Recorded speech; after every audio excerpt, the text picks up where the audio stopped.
구속사란 단어를 들어보셨을 것입니다. 구속사는 하나님께서 이루어 가시는 거룩한 역사를 의미를 합니다. 하나님께서 이루어 가시는 거룩한 역사니까 여러분 짐작해 보면 이제 그 역사 안에 얼마나 이 신앙의 성공담들이 질비할까 또 짐작을 해볼 수가 있습니다. 또 삶의 또 이렇게 또 성공담들도 얼마나 많은가 이렇게 짐작을 해볼 수가 있습니다. 그런데 여러분 성경에 기록된 역사만 보더라도 그렇지 않다는 사실을 우리는 쉽게 확인을 할 수가 있습니다. 삶의 실패담들로 가득합니다.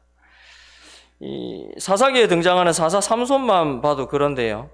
이제 사사기에서 가장 많은 분량을 차지하고 있는 사사가 바로 삼손입니다. 그런데 여러분 아시겠지만 이 삼손은 힘센 것 말고는 내세울 것이 별로 없는 사람입니다. 여자들로 인해 가지고 이제 계속해서 실패하는 삶을 살았던 사람이 바로 삼손입니다. 단적인 얘기는 합니다만은 이 성경의 역사에는 삶의 성공한 얘기들보다는 삶의 실패한 얘기들로 더 가득한 것 같습니다. 그렇다면 여러분, 인간의 삶이 실패한다고 해서 하나님께서 실패하시겠습니까? 실패하시지 않습니다. 왜냐하면 하나님은 인간의 삶의 실패를 통해서도 하나님의 온전하신 뜻을 이루어 가시기 때문에 그렇습니다. 우리는 오늘 읽은 말씀, 원래는 이제 25장의 내용도 좀 읽어야 되고 또 27장의 말씀도 또 읽어야 되는데 시간 관계상 다 읽지는 않았습니다. 어쨌든 오늘 말씀을 통해서도 우리는 이제 인간의 삶의 실패를 확인을 할 수가 있습니다. 이 장자권을 넘겨주는 일을 두고 이삭과 에서 또 리브가와 야곱 모두가 실패합니다. 하지만 그 실패들을 통해서도 하나님은 당신의 뜻을 온전히 이루어 가십니다. 왜냐하면 그래도 이루시는 하나님이시기 때문에 그렇습니다. 오늘 설교의 제목이기도 한데요. 여러분 같이 한번 읽어볼까요? 같이 읽겠습니다. 그래도 이루시는 하나님. 아멘. 쌍둥이였던 야곱과 에서 중에서 장자권이 야곱에게 있음은 이미 하나님께서 확정해 주신 사실입니다. 비록 에서가 먼저 태어나기는 했지만 장자권은 야곱에게 있는 것이 하나님의 뜻이었습니다.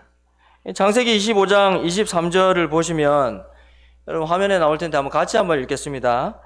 여호와께서 그에게 이르시되 두 국민이 내 태중에 있구나. 두 민족이 내 복중에서부터 나누이리라. 이 족속이 저 족속보다 강하겠고 큰 자가 어린 자를 섬기리라 하셨더라. 아멘. 그렇습니다. 하나님은 큰 자가 어린 자를 섬기리라 분명하게 말씀을 하셨습니다. 그런데 이삭은 지금 어떻게 하고 있는가 하면 그 장자권을 이제 에서에게 넘겨주려고 하고 있는 것입니다. 여러분, 왜 이삭은 하나님의 뜻을 저버리고 에서에게 장자권을 넘겨주려고 했겠습니까? 그것은 이삭이 영적으로 깨어있지 못해서 그렇습니다. 영적으로 깨어있지를 못하니까 하나님의 뜻을 분별할 수가 없었던 것입니다. 그렇습니다. 이삭은 여러분 영적인 분별력을 잃어버렸다. 지금 잃어버린 상태다라는 것이죠. 오늘 보면 1절을 보시면 이삭이 나이가 많아 눈이 어두워 잘 보지 못하더니 이렇게 말씀을 하고 있습니다. 실제로 그 당시에 이삭의 나이가 100세 정도가 되니까 100세 정도였으니까 상당히 고령이었죠. 그러다 보니까 이삭은 잘 보지를 못했을 뿐만 아니라 잘 듣지도 못했고 손이나 몸의 모든 그런 감각들도 많이 무뎌져 있었습니다. 그러다 보니까 이삭은 야곱이 에서로 변장을 하고 자기 앞에 섰을 때 그가 이제 야곱이라는 그 사실을 분별해내지를 못했던 것입니다. 창세기 27장 22절 23절은 이렇게 말씀하고 있습니다. 야곱이 그 아버지 이삭에게 가까이 가니 이삭이 만지며 이르되 음성은 야곱의 음성이나 손은 에서의 손이로다 하며 그의 손에 형 에서의 손과 같이 털이 있으므로 분별하지 못하고 축복하였더라. 방금 읽은 말씀은 여러분 표면적으로는 이삭의 육체적인 감각이 무뎌져 있음을 말씀하고 있는 내용입니다. 그런데 여러분, 이면적으로는 무슨 내용인가 하면 이제 이삭의 영적인 감각이 지금 무뎌져 있다. 지금 그것을 이야기를 하고 있는 것입니다. 여러분, 영적인 감각이 무뎌져 있으니까 어떻게 됩니까? 영적인 감각을 잃어버리게 되는 것이죠.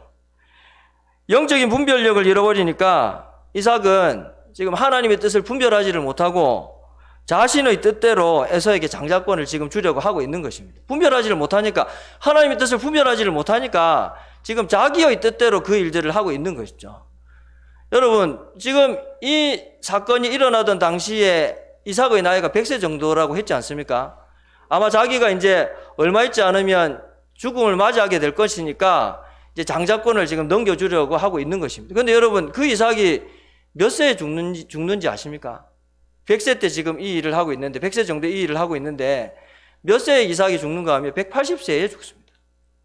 창세기 35장 가면 이삭이 180세에 죽는 것을 아주 간략하게 얘기를 하고 있습니다. 이게 지금 27장이니까 27장부터 35장까지 이삭에 대한 얘기는 이 사건 이후로 한 번도 나오지를 않습니다. 창세기 저자가 관심이 없는 것이죠. 짐작해보면 영적인 분별력을 잃어버린 이삭에 대해서 더 이상 언급하지를 않는다고 생각을 해도 무방한 것 같습니다. 그렇게 이삭은 100세 이후로 영적인 분별력, 좀 상상력을 좀 더하는 것이기는 합니다만은 영적인 분별력을 잃어버린 채로 그렇게 마지막을 살고 있는 것이죠. 그리고 그렇게 죽는 것입니다. 사랑하는 성도 여러분, 영적인 분별력을 잃어버리면 우리도 실패할 수밖에 없습니다. 그것이 당연한 것은 영적인 분별력이 없으니까 하나님의 뜻이 어디에 있는지를 모르기 때문인 것이죠. 하나님의 뜻이 어디에 있는지를 모르는데 여러분, 그 사람의 삶이 성공할 수가 없습니다. 그러므로 여러분, 항상 영적으로 깨어 있으셔서 영적인 분별력을 가질 수 있는 그런 저와 여러분들이 되시기를 예수님의 이름으로 축복합니다. 그렇다면 여러분, 우리는 어떻게 영적으로 깨어 있고 그래서 영적인 분별력을 가질 수가 있습니까? 하나님의 말씀과 기도밖에 없습니다. 다른 데 답이 있는 것이 아니고 하나님의 말씀과 기도에 답이 있는 것이죠. 그러므로 여러분, 하나님의 말씀을 잘 들으실 수 있는 우리 성도님들이 되시기를 바랍니다. 말씀을 부지런히 읽으시고 또 열심히 기도하셔야 됩니다. 그렇게 하나님의 말씀과 기도를 통해서 우리는 영적인 분별력을 가질 수가 있습니다. 또 그렇게 영적인 분별력을 가질 때 우리는 실패하는 삶을 사는 것이 아니라 성공하는 삶을, 세상적인 성공이 아니라 하나님께서 기뻐하시고 인정하시는 그런 성공하는 삶을 살 수가 있다라는 것이죠. 영적인 분별력을 가지셔서 말씀과 기도 가운데서 영적인 분별력을 가지셔서 그 분별력들을 통해서 하나님의 뜻을 분별하시고 그래서 그 뜻들을 이루심으로 말미암아 하나님께서 인정하시는 성공하는 삶을 감당할 수 있는 그런 저와 여러분들 되시기를 예수님의 이름으로 축복합니다. 에서도 실패했다고 했습니다. 에서도 실패를 했는데요. 그렇다면 여러분, 에서는 왜 실패를 했을까요? 에서는 보이는 것만 보고 살았던 사람이었기 때문에 그렇습니다. 바꾸어 말하면 에서는 영적인 세계를 보지 못하는 사람이었기 때문입니다. 그러니까 실패할 수밖에 없었습니다. 잘 아시는 것처럼 에서는 팥죽 한 그릇에 자신의 장자권을 야곱에게 팔았습니다. 창세기 25장 33절을 보시면 이제 야곱이 이르되 오늘 내게 맹세하라. 에서가 맹세하고 장자의 명분을 야곱에게 판지라라고 했습니다.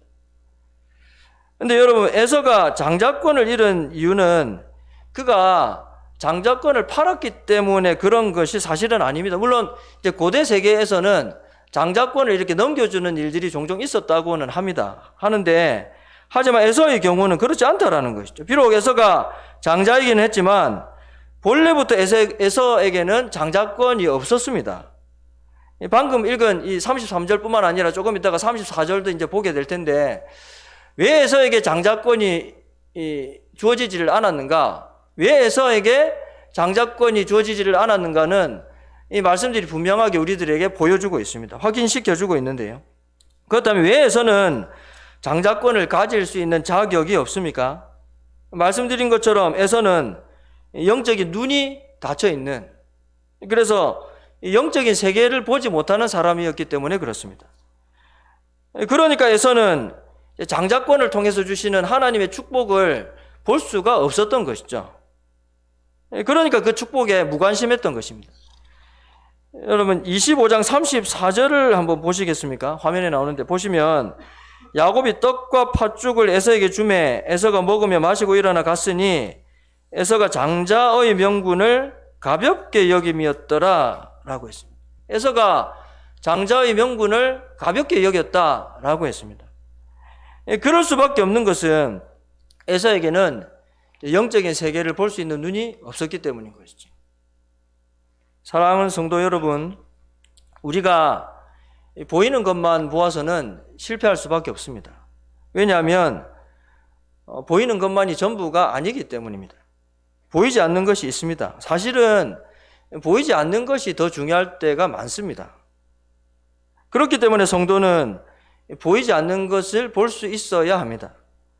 보이지 않는 것을 볼 수 있어야 성공할 수가 있습니다. 그런데 안타깝게도 오늘날 많은 성도들이 여러분 에서의 실패를 그대로 되풀이하고 있습니다. 성도라고 하면서도 이 성도라는 이름을 가지고 있으면서도 보이는 것만 보고 살아서 그런 것이죠. 사랑하는 성도 여러분, 보이는 것은 잠깐이지만 보이지 않는 것은 영원하다고 했습니다. 세상 사람들은 잠깐 보이는 그것에 목숨 걸고 사는 것이죠. 안타깝지만 그렇게 보이는 것만 보고 살다가 망하는 것입니다. 성도는 그렇게 살아서는 안 된다라는 것이죠. 성도는 보이지 않는 영원한 것을 볼 수 있어야 합니다. 그래야 성공하는 삶을 살 수가 있습니다. 그렇다면 여러분, 우리는 보이지 않는 것을 어떻게 볼 수가 있습니까? 바로 믿음입니다. 믿음. 성도는 믿음을 통해서 보이지 않는 것을 볼 수가 있습니다. 히브리서 11장 1절 말씀 다 아실 텐데요. 믿음은 바라는 것들의 실상이요 보이지 않는 것들의 증거다라고 했지 않습니까? 보이지 않는 것을 볼 수 있게 하는 것, 그것이 바로 믿음이라는 것입니다. 믿음으로 영적인 눈이 열려서 보이지 않는 것까지도 볼 수 있는, 그래서 하나님께서 인정하시는 성공의 삶을 사는 저와 모든 우리 성도님들 되시기를 예수님 이름으로 축복합니다. 리브가와 야곱도 실패했다고 했는데요. 여러분, 리브가와 야곱은 왜 실패했을까요? 그들은 한편으로는 믿음이 있어서 영적인 것의 가치를 알았습니다. 그러다 보니까 그들은 어떻게 해서든 에서로부터 장자권을 빼앗으려고 했던 것입니다. 근데 여러분, 다른 한편으로는 그들은 믿음이 없는 사람들이었습니다. 믿음이 없으니까 어떻게 합니까? 하나님보다 자기들이 앞서서 행동하는 것입니다. 하나님보다 앞서 행동하는 사람은 실패할 수밖에 없다라는 것이죠. 이삭이 에서에게 장자권을 넘기려는 계획을 이제 리브가가 먼저 들었습니다. 그런데 리브가는 장자권이 에서가 아니라 야곱에게 가야 한다는 것을 알았죠. 이 일을 이루기 위해 가지고 리브가가 이제 얼마나 주도 면밀하게 움직였는가를 창세기 27장을 읽어보시면 우리가 잘 알 수 있습니다. 먼저 염소 새끼를 잡아가지고 이삭이 좋아하는 별미를 만들도록 하죠. 야곱에게 그것을 가지고 이삭에게 들어가도록 했는데 이제 그냥 들어가면 들통이 나니까 야곱에게 에서의 옷을 입혔습니다. 에서의 옷을 입혔고 또 옷을 입힌 부분은 괜찮지만 드러나는 목덜미 또 손 이 부분 또 드러나니까 이렇게 또 들키게 되니까 가려지지 않는 손과 목덜미는 염소 새끼 가죽으로 이렇게 둘렀습니다. 그리고 손에는 마찬가지로 염소 새끼 털을 붙여가지고 에서의 손으로 위장을 시켰습니다. 여러분, 이런 일련의 과정들을 보면 리브가가 여러분 이 일들을 즉흥적으로 벌인 것이 아니라 굉장히 이제 주도 면밀하게 계획들을 가지고 치밀하게 이 일들을 진행시킨 것을 우리가 알 수가 있습니다. 리브가는 그런 속임수를 통해서 야곱이 장자권을 가질 수 있을 것이라고 생각을 했을 것입니다. 실제로 속임수로 야곱이 장자권을 가지게 되는데, 근데 여러분 아마 리브가는 자신의 계획이 성공적으로 이루어졌다 이렇게 생각을 했을 것입니다. 근데 여러분, 리브가의 이 계획이 진짜 성공했습니까? 이 계획이 진짜 성공을 했겠느냐라는 것이죠. 장자권을 속여 빼앗은 일로 야곱은 에서로부터 죽음의 위협을 받게 되지 않습니까? 이제 그 위협을 피해서 리브가가 이제 야곱을 외삼촌 라반의 집으로 도망하게 합니다. 도망하게 하는데 리브가는 그것이 근데 여러분 야곱을 마지막으로 보는 것이라고는 생각하지를 못했을 것입니다. 27장 44절을 한번 보시면 리브가가 야곱에게 어떻게 말하고 있는가 하면 내 형의 노가 풀리기까지 몇 날 동안 그와 함께 거주하라 이렇게 얘기를 했거든요. 리브가 생각에는 몇 날 동안만 헤어져 있으면 다시 만날 수 있을 것이라고 생각을 한 것입니다. 그렇죠? 근데 여러분 그 몇 날이 남은 평생이 되었습니다. 남은 평생이 되었고 실제로 남은 평생 동안 야곱을 다시는 보지를 못했습니다. 철저하게 성공한 계획이었던 것 같았지만 여러분 철저하게 실패한 계획이 되어버린 것이죠. 그렇다면 야곱은 어떻습니까? 장자권을 속여 빼앗는 일에 여러분 야곱은 그저 이제 수동적인 모습으로만 드러나는 것 같습니다. 모든 일은 리브가가 주도한 일인 것 같습니다. 그런데 사실은 그렇지가 않습니다. 여러분 야곱이 어떤 사람입니까? 이름에서도 드러나는 것처럼 철저하게 붙잡는 사람이었죠. 심지어는 천사도 붙잡은 사람이 야곱입니다. 그런 야곱인데 그런 야곱이 어머니의 계획에 무조건 지금 따르고 있는 것입니다. 야곱은 장자권을 속임수로 빼앗는 그 계략에 암묵적으로 동의하고 있는 것이죠. 동의하고 있는 것. 한마디로 야곱도 공범이었던 것입니다. 근데 여러분 사실 그렇게 속임수로 빼앗지 않아도 그런 속임수들을 가지고 빼앗지를 않아도 장자권은 원래가 야곱에게 있었습니다. 왜냐하면 하나님께서 장자권을 야곱에게 주셨기 때문인 것이죠. 그런데도 왜 리브가와 야곱은 인간적인 그런 방법들, 속임수들을 가지고 장자권을 빼앗으려고 했는가라는 것입니다. 그들에게 믿음이 없었기 때문입니다. 믿음이 없으니까 기다리지를 못하고 자기 힘으로 자기 것 만들려고 하는 것입니다. 그렇게 하지 않아도 이미 자기 것인데 말이죠. 그렇게 안 해도 자기 것인데 그렇게 하고 있는 것입니다. 여기에서 우리는 믿음이 없는 사람들의 공통적인 특징을 발견할 수가 있습니다. 하나님보다 자기가 앞서 행하는 것입니다. 믿음이 없으니까 기다리지를 못하고 기다리지를 못하니까 하나님보다 자기가 앞서 행하는 것입니다. 그렇습니다. 하나님보다 앞서 행하는 사람은 실패할 수밖에 없습니다. 성도 여러분, 우리가 실패했던 우리 지난 날들의 그런 삶의 현장들을 곰곰이 생각해 보면 돌이켜보면 언제나 그 현장은 하나님보다 내가 앞섰던 현장이라는 것을 알 수가 있을 것입니다. 하나님께서 일하시도록 해야 되는데 내가 하려고 하니까 안 되는 것이죠. 믿음의 사람은 절대 하나님보다 앞서 행하지 않습니다. 믿음의 사람은 하나님께서 앞서 행하도록 합니다. 행하시도록 합니다. 그러니까 그 사람이 성공하는 것이죠. 언제나 하나님이 앞서 행하실 수 있도록 믿음으로 인내할 수 있는 저와 모든 우리 성도님들 되시기를, 그래서 그런 믿음의 삶으로 말미암아 하나님께서 인정하시는 성공의 삶을 감당할 수 있는 저와 모든 우리 성도님들 되시기를 예수님의 이름으로 축복합니다.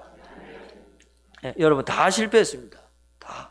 이삭도 실패했고 에서도 실패했고 리브가와 야곱도 실패했습니다. 그런데 여러분 어디 그들 뿐이겠습니까? 우리라고 다르겠습니까? 죄송합니다만은 제가 여러분들 잘 알지는 못하지만 짐작해보면 여러분들도 저도 마찬가지고 여러분들도 별반 다르지 않을 것 같습니다. 제가 지난 교회에서 청년들 이렇게 지도하면서 이제 큐티 훈련을 이렇게 시켰는데 훈련을 이렇게 시킨다고 이제 이게 단톡방 만들어서 매일마다 큐티한 내용을 이렇게 올리도록 했습니다. 큐티한 내용을 올리도록 했는데 저도 이제 지도하는 입장이니까 매일마다 이제 큐티를 해서 올리는데 하루는 이제 아들아이가 같이 이제 청년부 소속이니까 아들아이가 하루는 이제 지나가는 말로 저한테 그러는 거예요. 아빠 큐티한 내용들 보면 항상 이렇게 마지막 부분에는 하나님께 죄송하다, 하나님께 미안하다 이런 내용이 많더라는 거예요. 제가 이제 다시 보니까 진짜 그렇더라고요. 더 목사로서 더 기도해야 되는데 기도하지 못해서 죄송한 마음이 많다. 뭐 어때서 부끄러운 마음이 많다. 이게 막 되풀이 되는 거예요. 되풀이. 여러분, 제가 겸손해서 그런 것이 아닙니다. 겸손해서 그런 것이 아니라 그것이 사실이기 때문에 그렇습니다. 연약한 인생인 것이죠. 그러니까 안 해야지 하면서도 하고 안 해야지 하면서도 하는 그런 일들이 많다라는 것이죠. 그러다 보니까 실패하는 삶을 살게 되더라는 것입니다. 그렇다면 여러분, 우리가 그렇게 실패한다고 해서 하나님이 실패하십니까? 하나님께서 실패하십니까? 아니요. 하나님은 실패하시지 않습니다. 왜냐하면 하나님은 우리의 실패를 통해서도 하나님 당신의 뜻을 이루어 가시기 때문입니다. 그렇습니다. 실패를 거듭하는 삶이지만 우리의 삶이 소망이 있는 이유가 바로 여기에 있습니다. 실패가 거듭되니까 정말 좀 생각해 보면 비참한 인생이고 참 안타까운 인생이지만, 그게 어쩌면 사실이지만, 그럼에도 불구하고 그 인생이 소망이 있는 이유가 바로 여기에 있다라는 것이죠. 그 실패를 통해서도 하나님은 당신의 뜻을 이루어 가시기 때문입니다. 비록 인간적인 속임수였지만 하나님은 이삭의 한 축복을 야곱에게 진짜 축복이 되게 해주십니다. 27장 27절부터 29절까지 말씀인데요. 보시면 이제 그가 가까이 가서 그에게 입맞추니 아버지가 그의 옷의 향취를 맡고 그에게 축복하여 이르되, 그 다음부터는 한번 같이 한번 읽었으면 좋겠습니다. 내 아들의 향취는 여호와께서 복 주신 밭의 향취로다. 하나님은 하늘의 이슬과 땅의 기름짐이며 풍성한 곡식과 포도주를 내게 주시기를 원하노라. 만민이 너를 섬기고 열국이 내게 굴복하리니 내가 형제들의 주가 되고 내 어머니의 아들들이 내게 굴복하며 너를 저주하는 자는 저주를 받고 너를 축복하는 자는 복을 받기를 원하노라. 아멘. 여러분, 속고 속이는 실패의 현장에서 일어난 일입니다. 하지만 하나님은 이삭을 통한 축복을 야곱에게, 사실은 에사에게 한 것이지 않습니까? 이삭 입장에서 보면. 그런데 그 축복을 하나님은 야곱에게 진짜 축복이 되게 해주시는 것이죠. 우리는 이후의 그 야곱의 삶을 통해서 여러분 그러한 사실을 확인을 할 수가 있습니다. 방금 우리가 함께 읽었던 저 말씀의 내용들이 어떻게 야곱의 삶을 통해서 그대로 이루어져 가는가 분명하게 우리가 볼 수 있지 않습니까? 사람의 계획과 생각은 그렇게 실패로 말미암아 드러날 수밖에 없지만 그 실패를 통해서도 하나님은 말씀하신 그 약속이, 축복이 그대로 이루어 주시도록 하나님께서 이루어 가시는 것이죠.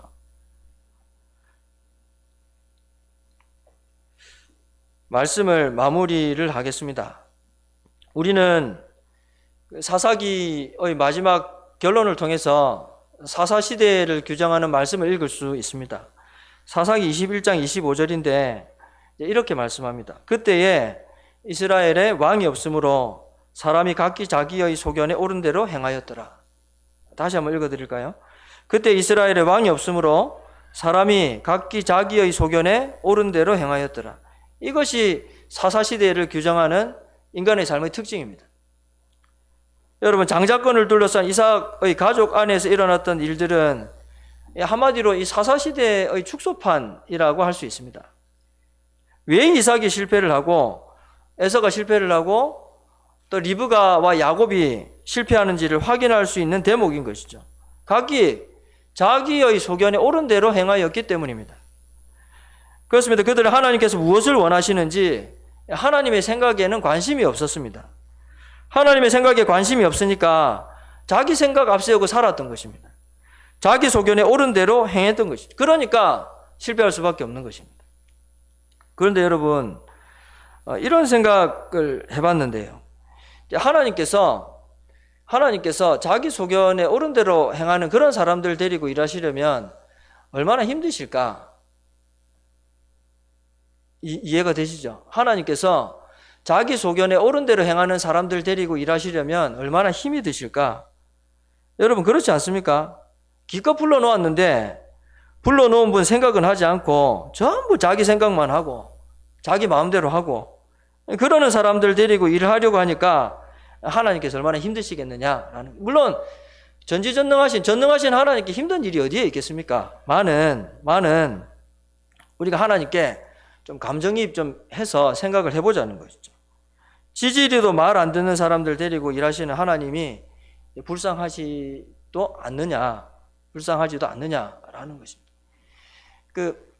제가 이제 처음이니까 구체적인 얘기는 좀 드리긴 힘들고, 제가 이제 그 좀 생각대로 일들이 좀 안 되었던 것이 있어가지고 좀 이제 한동안 힘들었던 적이 있습니다. 힘들었던 적이 있는데, 목사니까 힘들면 그래도 목사니까 뭐 용서하고 들으십시오. 그래도 목사님 힘들면 이제 제가 지난번 살았던 교회의 사택이 그 교회 4층에 있었거든요. 근데 이제 본당은 2층. 그러니까 뭐 지난번 교회에서도 설교 중에 몇 번 그런 얘기했지만 이제 4층에서 2계단만 내려가면 본당 가면 기도하면 되는데, 그 목사니까 힘든 일 있고 뭐 좀 어려운 일 있고 이러면 그럼 당연히 이제 기도하면 안 되겠습니까? 내려가서 기도하면 되는데 그걸 못 내려가는 거예요. 그걸 못 내려가고 워낙 좀 뭐 나중에 뭐 같이 지내면서 경험해 보시면 아시겠지만 그 잔머리 잘 돌아가고 이러니까 제가 잔머리 잘 돌아가거든요. 잔머리 잘 돌아가니까 기도하면 되는데 기도 안 하고 잔머리 굴리고 엉뚱한 생각하고 답도 안 나오는데, 그러니까 막 또 걱정되고 또 한숨도 하고, 제가 또 특징이 또 이렇게 막 잘 안 되면 생각했던 대로 잘 안 되면 밤에 잠도 잘 못 자고 이러는 거죠. 그래가지고 괜히 그때 안 보던 유튜브 보면서 이상한 거나 보고, 이상한 게 다른 게 아니고 그런 게 아니고 그런 게 막 이렇게 막 그런 거 보면서 막 시간 보내고 기도하면 되는데, 그걸 옆에서 아내가 보는 거죠. 보는데 하루는 아내가 저한테 뭐라고 얘기하는가 하면 이제